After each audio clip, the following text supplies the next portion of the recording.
आप सभी को वैशाख मास के शुक्ल पक्ष की मोहिनी एकादशी की ढेर सारी शुभकामनाएं। स्वागत है, आप सभी का स्वागत है नया योग टीवी चैनल में। भक्तों, इस बार जो मोहिनी एकादशी जो आने वाली एकादशी है उसके बारे में कि मोहिनी एकादशी का व्रत किस दिन किया जाएगा, उत्तम व्रत किस दिन होगा, 10वीं किस दिन है, एकादशी किस दिन है, द्वादशी गुप्ता है, पूजन कब करना है, मोहिनी एकादशी के व्रत में क्या है विशेष, किस प्रकार से अपने पूजन करना है, मोहिनी एकादशी का क्या विधि रहेगी, क्या विशेष अर्पण करना है। भगवान, आप सभी जानते हैं कि हम अपने चैनल पर प्रत्येक एकादशी पर एकादशी की विशेष महिमा लेकर आते हैं, क्योंकि सभी जो एकादशियां हैं ना, उसका अलग विधान होता है। ऐसा नहीं है कि सारी एकादशियां एक जैसी प्रकार से ही पूजित की जाती है। प्रत्येक एकादशी की महिमा अलग है, प्रत्येक एकादशी का प्रभाव अलग है, प्रत्येक एकादशी से मिलने वाला पुण्य फल अलग होता है। इसीलिए प्रत्येक एकादशी की पूजा विधि भी भिन्न होती है।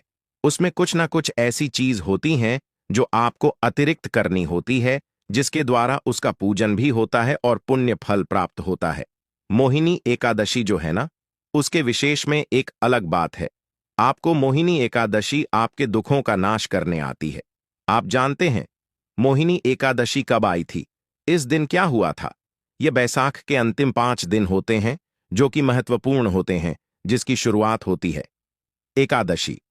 यह उसे समय की कथा है जब समुद्र मंथन हुआ था। सभी सनातनी प्रेमी, सभी हिंदू भाई बहन जानते हैं कि समुद्र मंथन हुआ था। राक्षसों और देवताओं के बीच समुद्र से क्या क्या निकला था। उसमें अंत में जो भी अमृत निकला था, विश्वपान भगवान शंकर ने किया था।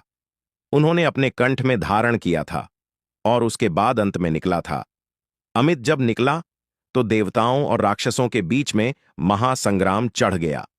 5 मार्च गई। अमित को पाने के लिए उसे समय भगवान श्री हरि, जो कि सूत्र के पालन करता है, उन्होंने विचार किया कि किस प्रकार से इस अमित को राक्षसों से बचाया जाए, क्योंकि यह अमृत यदि राक्षसों के हाथ लग गया तो फिर राक्षसों को मारना संभव हो जाएगा। और क्योंकि वह तो दुर्बुद्धि होते हैं, जो संसार में पाप फ्लेट हैं, तो भगवान श्री हरि विष्णु ने उसे समय मोहिनी का रूप धारण किया। मोहिनी का रूप धारण करके और अमृत की रक्षा की कि अमृत का वितरण एकादशियों को नहीं किया था। ध्यान रखिए, अमृत का वितरण एकादशी को नहीं किया था। अमित को अपने पास लिया, एक प्रकार कहे तो अपने नियंत्रण में लिया, और धीरे धीरे जो हालात है उन्हें नियंत्रित किया। अमृत का पान कराया त्रयोदशियों को।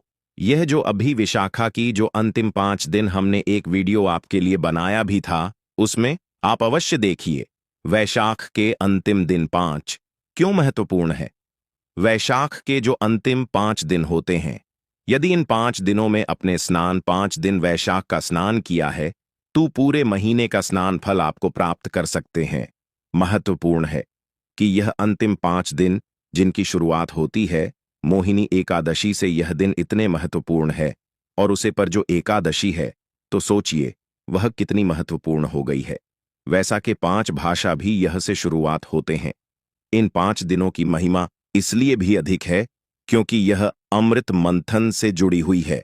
5 तिथियां तो हैं। इस प्रकार जानकारी, बहुत ही महत्वपूर्ण जानकारी आपको इस वीडियो में हम प्रदान करने जा रहे हैं।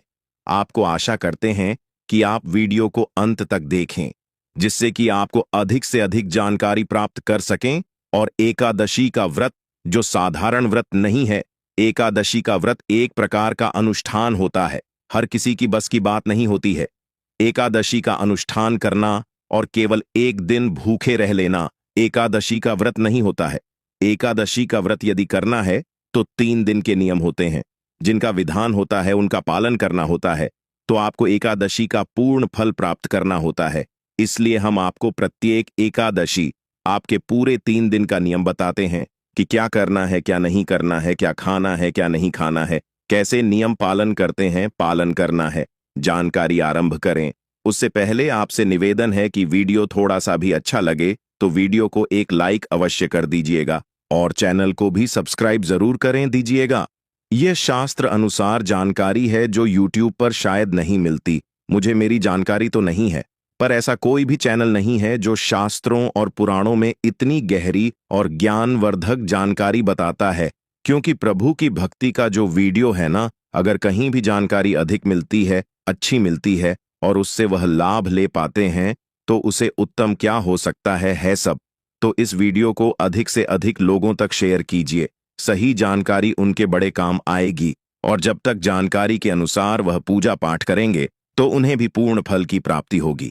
उनका कुछ प्रतिशत आपको भी पुण्य फल प्राप्त होगा, क्योंकि यह जानकारी तो आपके द्वारा भाई तक पहुंचा सकते हैं। चलिए जानते हैं कि किसी को सद्मार्ग दिखाना या किसी को भक्ति का मार्ग दिखाना अति कल्याणकारी होता है। इससे भगवान श्री हरि विष्णु अवश्य प्रसन्न होते हैं। तो आप इस वीडियो को अधिक से अधिक लोगों तक पहुंचाएं, भेजें। अपने व्रत की सफलता के लिए कमेंट बॉक्स में जरूर लिखें ओम नारायण, क्योंकि यह वैसा का मूल मंत्र है और वैसा की यह एकादशी है। वैसा शुक्ल एकादशी मूल मंत्र लिखिए ओम नारायण नमः। इस मंत्र को जितना अधिक लिखेंगे, जब करेंगे वैशाख में, उतना ही कल्याण होगा और एकादशी पर उनके कई गुना अधिक कल्याण आपको भी मिलेगा। नया योग टीवी चैनल प्रत्येक दर्शन को जो एकादशी मोहिनी एकादशी है, यह वैशाख की दूसरी होने वाली एकादशी है मोहिनी एकादशी पर।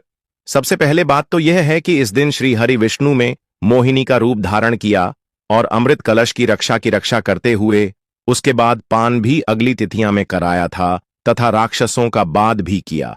ये 5 दिन वेदांत हम आपको बता रहे हैं। इस प्रकार से 5 दिन जो है ना, बातें हुए हैं कि किस किस दिन क्या हुआ, किस किस दिन क्या हुआ, उसे वीडियो का लिंक भी मैं आपको डिस्क्रिप्शन में दे दूंगा, तो आप कृपया उसे वीडियो को भी अवश्य जरूर देखें। बाद में आपको अंतिम 5 दिनों के लाभ के बारे में भी पता चल जाएगा। इतनी महिमा है कि इन 5 दिनों की और अधिक महिमा है इन एकादशियों की। पुनः अपने कुछ दर्शन को कुछ क्षमता मांगूंगा कि बेशक माह की जानकारी मैं आपको पुणे दे रहा हूं, क्योंकि यह बहुत ही महत्वपूर्ण है। चलिए बात तो अब आपको हम बताते हैं कि मोहिनी एकादशी के दिन आपको क्या कर्म करना चाहिए, उसकी जानकारी भी दे देते हैं। दशमी तिथि से जो हमारा इसका अनुष्ठान है आरंभ होता है, उसमें आपको कुछ वस्तुओं का त्याग कर देना होता है। इस एकादशी पर जो त्याग जाने वाली वस्तु है, बाएं सबसे पहले है काशी की वस्तुओं में आहार नहीं करना है, आपको भोजन ग्रहण नहीं करना है। दशमी को ही मशहूर की दाल सभी एकादशियों के लिए वर्जित है। इस एकादशी पर काली उड़द की भी दाल वर्जित है। बताया गया है कि काले उड़द का भी आपको प्रयोग नहीं करना है। मोहिनी एकादशी के दिन हरी सब्जियां नहीं खानी है, चने का साग नहीं खाना है, शहर का प्रयोग वर्जित है, शहर का उपयोग में नहीं लाना है, मांस मुद्रा आदि का सेवन भी नहीं करना है। सदा हम आपको बताते हैं कि वह तो सभी का व्रत अनुष्ठान में वर्जित होता है। दशमी तिथि से ही इन वस्तुओं का आपके त्याग कर देना चाहिए। पुनः बताएं कि यदि बहुत से ऐसे भी हमारे सनातनी हैं, प्रेमी हैं, जो शायद मदारापन करते हो या नॉनवेज खाते हो, लेकिन फिर भी एकादशी का व्रत रखते हैं, तो इसका भी पालन है कि आप एक दिन पहले ही आरंभ करें। ऐसा नहीं कि दशमी को आप जो मर्जी खा लें, एकादशी को व्रत कर लें। एकादशी के व्रत में ऐसा नहीं है। दशमी तिथि को ही आपके त्याग कर देना चाहिए। नियम तो यह कहता है सबकी दशमी तिथि को आपको रात्रि को भोजन भी ग्रहण नहीं करना चाहिए। दिन में केवल भोजन कीजिए, रात्रि का फल आहार खाई, दूध पीजिए और सो जाइए। यह नियम धातुमान है, दातुन माना है। और जो मंजन करते हैं तो हम पेस्ट से करते हैं, उसका भी हमें सदा आपको बताते हैं कि इसका भी प्रयोग वर्जित है, क्योंकि इसमें नमक होता है। तो नमक क्या है कि आपका व्रत खंडित कर सकता है। सब नमक व्रत को खंडित करेगा। तो आपको व्रत का लाभ चाहिए तो हमें इसका भी उपयोग नहीं करना है। एकादशी व्रत में आपको ना जो मंजन करना चाहिए, ना वह टूथपेस्ट का प्रयोग नहीं करना चाहिए। आप कहेंगे कि पंडित जी आपको तो दातुन भी मना कर दी, क्योंकि एकादशी के दिन किसी पेड़ पौधे टहनियां तोड़ना भी अपराध होता है और आप दातुन अगर करेंगे तो उसी से करेंगे। फिर ऐसे में क्या किया जाए, मुख को आपको शुद्ध भी रखना है। तो आप देखिए शुद्ध कर सकते हैं, आपको साधारण जल से शुद्ध कर सकते हैं, अशुद्धि होगा नहीं। उससे आप जो दांत साफ करना है, न आप टूथपेस्ट का उसे करते हैं न प्रयोग करते हैं। उससे आपको दशमी तिथि की रात्रि को आप अपना दांत व्यंजन कर लीजिए अच्छे से कि मुंह में किसी प्रकार का अन्य आदि ना रहे। एकादशी को केवल आप खुल कीजिए और उसके बाद स्नान आदि कीजिए। फिर भी आप चाहते हैं कि कुछ शुद्धता और बढ़ती जाए, तो आप किसी के लिए बताए गए कि व्रत की विशेष रूप से बने हुए भजन आते हैं, जो भंजन होते हैं, उनमें जो पाउडर होता है वह विशेष रूप से हर्बल होता है। पेड़ पौधे की पत्तियां और उससे संबंधित कोई एसिटिक होते हैं, उनकी सुगंध से बने हुए वह भंजक होते हैं। उनका प्रयोग आप कर सकते हैं। कारण क्या है कि तो उसमें केमिकल मिलेगा ही नहीं, उसमें नमक मिलेगा। वह बन ही व्रत के लिए होते हैं। तो व्रत के भजन होते हैं, वह व्रत आदि में किए जाने वाले होते हैं। अगर उसके पास वह है तो आप उसका प्रयोग कर सकते हैं। मोहिनी एकादशी के दिन आपको सुबह सूर्योदय से पहले अवश्य ही उठ जाना चाहिए और इस एकादशी का स्नान बाद ही महत्व है। हमने बताया आपको कि प्रत्येक एकादशी पर कुछ ना कुछ विशेष होता है जो पुराने में कहीं ना कहीं वर्णित है, और इसका वर्णन जब आप कथा सुनेंगे तो शायद कथा में भी आपको मिल जाए, अन्यथा पुराणों में तो आपको इसका एकादशी का जो महत्व है बाएं सुनने को मिलेगा। इस दिन आपको स्नान है ना, वह विशेष होगा। इस दिन गंगा स्नान के लिए कहा जाता है कि आपको मोहिनी एकादशी के दिन गंगा स्नान करना चाहिए, क्योंकि यह सभी दुखों का नाश करने वाली है, पवित्र करने वाली है। आपको गंगा स्नान, सभी लोगों तो गंगा स्नान को जा रहे हैं, जा सकते हैं, तो कैसे किया जाए, घर पर ही कैसे कर सकते हैं? गंगा स्नान घर पर ही कीजिएगा। क्या करना है कि आपका स्नान की जो बाल्टी है उसको अच्छे से साफ कीजिए, स्वच्छ भरिए उसको। उसमें पहले थोड़ा सा गंगा जल भरिए, चाहे 2 बूंद ही टपका, ये थोड़ा गंगा जल डालिए, फिर उसमें शुद्ध जल भरिए और संभव हो सके उसके पास मिल जाए तो सफेद रंग के थोड़े से पुष्प उसमें डाल दीजिए, अन्यथा आवश्यक नहीं है। अगर हो तो आप डाल लीजिएगा, गंगा जल तक भी आपको कर लीजिएगा, उतना काफी है। गंगा जल डाल लीजिए, पानी भर लीजिए, उत्तर दिशा की ओर मुख कीजिए, हर हर गंगे बोलते हुए स्नान कीजिए। यह जो स्नान है आप करेंगे वह आपको गंगा स्नान का ही फल देगा। याद रखिए, अगर संभव हो तो आप गंगा जाइए स्नान करने के लिए, एकादशी को बहुत उत्तम रहेगा।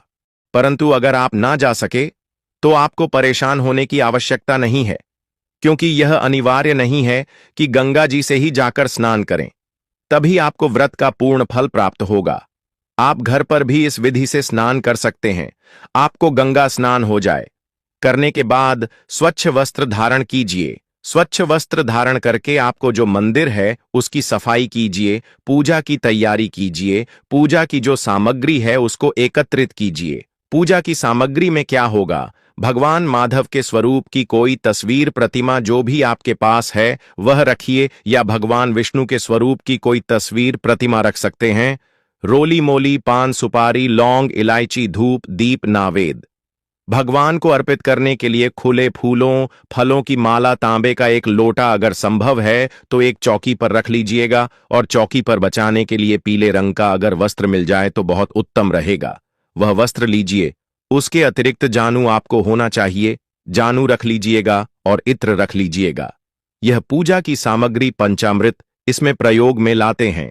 भगवान की पूजन के लिए पंचामृत रूप में आप पंचामृत बनाने के लिए रखिए थोड़ा सा कच्चा दूध, दही, घी, शहद, शक्कर। क्षमा कीजिएगा, क्योंकि शहर जो है भाई एकादशी पर वर्जित है, तो सहित के लिए स्थान पर आप गंगा जल लीजिएगा तो क्या रहेगा?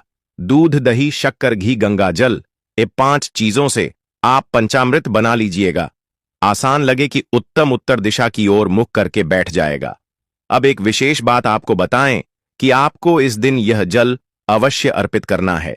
यह पूरे वैशाख के लिए, और एकादशी तो विशेष रूप से ही, क्योंकि हो सकता है कि प्रतिदिन आप पूजा पाठ नहीं करते, लेकिन जो लोग एकादशी का व्रत कर रहे हैं ना, उनका ध्यान देना है कि उनको एकादशी के व्रत का फल मिलेगा।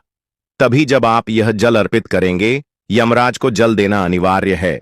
इसके लिए विशेष है कि हम आपको पिछली एकादशी की वीडियो में भी बताया था, आपको बेशक वहां के वीडियो में भी बताया था, और पुनः बता रहे हैं कि यमराज को जल देना अनिवार्य है। इस एकादशी पर कैसे जल देना है उसकी विधि आपको बताएंगे। आपको अपने दक्षिण दिशा की ओर मुख करना है, तांबे का एक लोटा लेना है, उसमें थोड़ा गंगा जल भरना है, फिर शुद्ध जल भरना है, दक्षिण की ओर मुख करना है। यमराज से प्रार्थना करनी है कि हम देव जी महाराज, इस जल को हम आपके लिए अर्पित कर रहे हैं, आप इस जल को स्वीकार करें और संतुष्ट हो जाएं।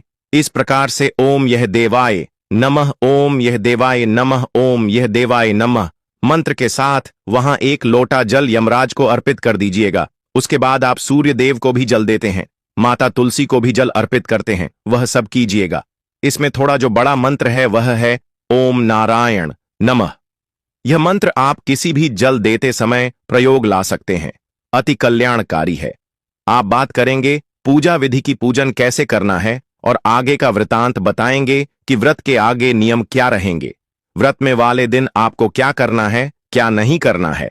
आप पूजा सामग्री एकत्रित कीजिएगा। जो भी पूजा सामग्री आपको बताई है उसको एकत्रित करके आसन लगाकर उत्तर दिशा की ओर मुख करके बैठ जाएगा।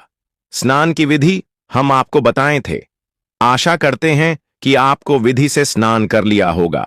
सबसे पहले हम आपको सामग्री का शुद्धिकरण करना बताएंगे, उसके बाद संकल्प करेंगे, फिर हम आपको पूजन की विधि बताएंगे। तांबे का एक लोटा हमने आपको सामग्री में बोला था, उसे लेटर को अच्छे से मांज साफ कर लीजिएगा। उसमें थोड़ा पहले गंगा जल भरा लीजिएगा और उसके बाद शुद्ध जल भर लीजिएगा। एक फूल लीजिएगा। फूल से सारी सामग्री पर जिस स्थान पर आप बैठे हैं, पूजन करने वाले हैं, वहां स्थान पर उसे जल से चित्त दीजिएगा। उसे स्थान का और सामग्री का शुद्धिकरण कर लीजिएगा और ओम पवित्र ओम आप पवित्र नमः कामाख्या संभवत सूची, इस प्रकार से अपने जाल को चैत के और सामग्री को स्थान का शुद्धिकरण कीजिएगा, पवित्रीकरण कीजिएगा। सर्वप्रथम भगवान की स्थापना कीजिए।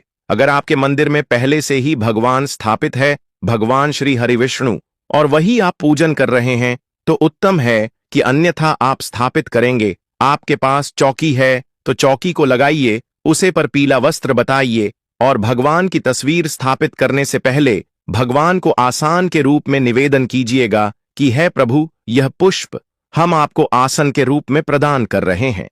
आप इस आसन के रूप में स्वीकार कीजिएगा और यह विश्राम मन हो, आपकी तस्वीर को वह स्थापित कीजिएगा। यदि किसी के पास चौकी नहीं है तो वह बात नहीं, आप पृथ्वी पर रखकर भी पूजा कर सकते हैं, या अन्य कोई उपयुक्त स्थान आपके पास हो तो आप घर में वहां भी पूजा कर सकते हैं।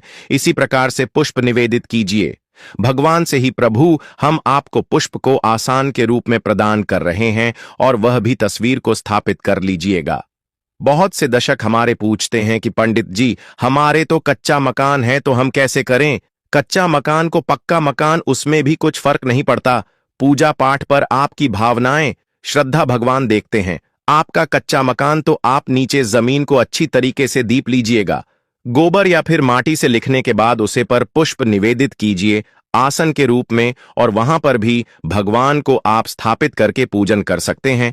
भगवान के सीधे हाथ की तरफ आप होगी का दिया रखिए और धूप रखिए। अपने सीधे हाथ में जल लीजिए और हाथ धो लीजिए।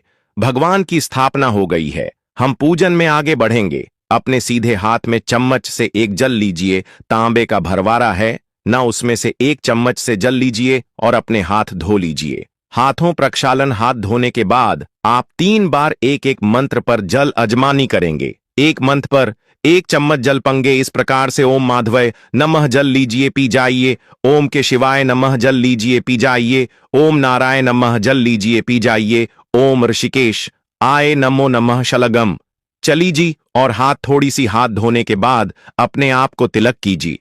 यदि पारिवारिक जयंती आपके साथ बैठकर पूजन कर रहे हैं, उन्हें भी तिलक कीजिए। जो आपका दीपक आपने रखा है उसको जला दीजिए, और धूप है उसको भी प्रज्वलित कर दीजिए, चला दीजिए।